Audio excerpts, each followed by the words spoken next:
Hello friend, welcome to our YouTube channel Bhuton electromechanical service and academy में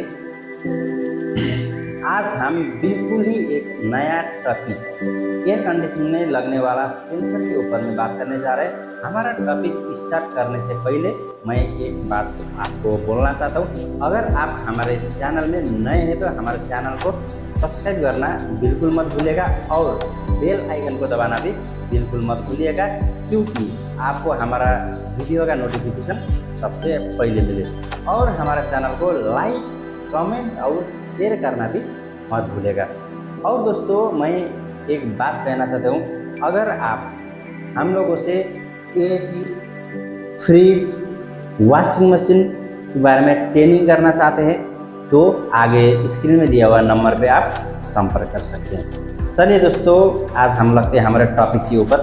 हमारा आज का टॉपिक है सेंसर। हमारा एयर कंडीशन में लगने वाला सेंसर। हमारा एयर कंडीशनर इंडोर में मोस्टली सेंसर आपको दो ही देखने को मिलेगा।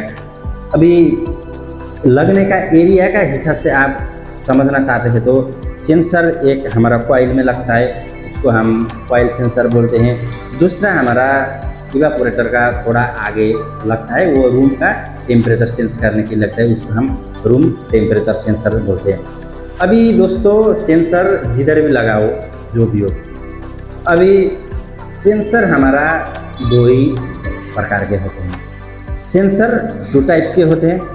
एक हमारा एनटीसी सेंसर और दूसरा हो गया हमारा पीटीसी सेंसर।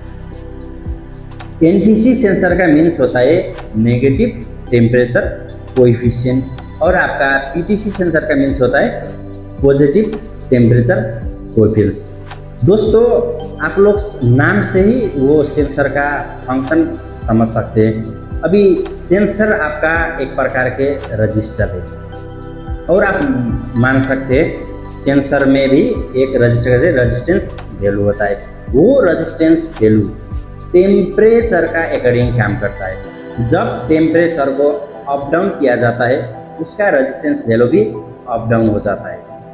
इसलिए टेम्परेचर और रेजिस्टेंस वैल्यू ठीक अपोजिट डायरेक्शन में काम करता है। देखते हैं हमारा सेंसर टेम्परेचर के अकॉर्डिंग कैसे काम करता है।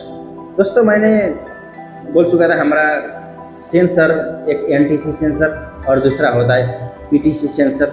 एनटीसी बोले होता है नेगेटिव टेम्परेचर कोएफिशिएंट और दूसरा होगा पीटीसी पॉजिटिव टेम्परेचर कोएफिशिएंट। अभी हमारा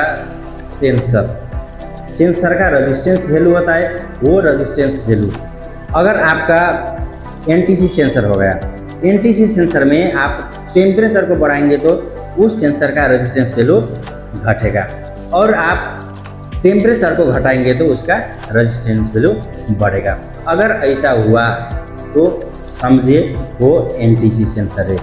और दूसरा पीटीसी सेंसर। अभी पीटीसी सेंसर में क्या होता है, जब आप पीटीसी सेंसर का टेम्परेचर को अप करेंगे तो उसका रेजिस्टेंस वैल्यू भी अप होगा, और पीटीसी सेंसर का टेम्परेचर को डाउन करेंगे तो उसका रेजिस्टेंस वैल्यू भी डाउन होगा, तो उसको हम पीटीसी सेंसर कहते हैं। दोस्तों, मोस्टली आपको 99% एयर कंडीशन में, रेफ्रिजरेटर में आपको एनटीसी सेंसर ही मिलेगा। जब आपका डिवाइस में एनटीसी सेंसर यूज होगा तब आपको टेम्परेचर कंट्रोल करने के लिए मदद मिलेगा। अब आपका देखिए, ये हो गया सेंसर, ये एनटीसी सेंसर है। जब आप एनटीसी सेंसर यूज करेंगे, जब आप आपका रूम का टेम्परेचर सेट करेंगे 25 डिग्री सेंटीग्रेड, जब आपका एसी चालू रहता है, चालू कंडीशन में एसी का पीसीबी में एक माइक्रो कंट्रोलर यूनिट करके एक डिवाइस रहता है।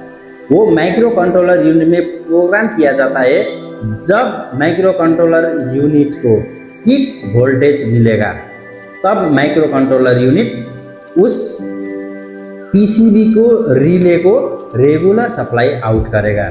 जब रिले रेगुलर सप्लाई आउट करेगा तो आपका कंप्रेसर भी रेगुलर चलेगा और का आपका कूलिंग मेंटेन होता रहेगा। जब आपका ये सेंसर सेंस करेगा टेम्परेचर को, जब आपका रूम का टेम्परेचर हो गया अभी रूम का टेम्परेचर मानिए डाउन हो गया तो क्या हुआ, ये सेंसर टेम्परेचर डाउन हो जाएगा तो इसका रेजिस्टेंस वैल्यू ये क्या करेगा, बढ़ा देगा। और ये रेजिस्टेंस वैल्यू बढ़ाएगा तो हमारा पीसीबी और दूसरा रजिस्टर एक लगा के उसमें वोल्टेज डिवाइडर बनाया जाता है। वोल्टेज डिवाइडर के थ्रू एमसीयू को सिग्नल भेजा जाता है। जब एमसीयू को अप डाउन सिग्नल मिलेगा तब हमारा एमसीयू क्या करेगा, हमारा रिले को आउटपुट देना बंद कर देगा। जब रिले को आउटपुट देना बंद कर देगा तब हमारा कंप्रेसर बंद होगा। जब फिर रूम का टेम्परेचर बढ़ेगा फिर एमसीयू रिले को कमांड देना चालू कर देगा, फिर आउटडोर चलेगा और आपका रूम का टेम्परेचर मेंटेन होता रहेगा। ऐसे ही हमारा सेंसर काम करता है।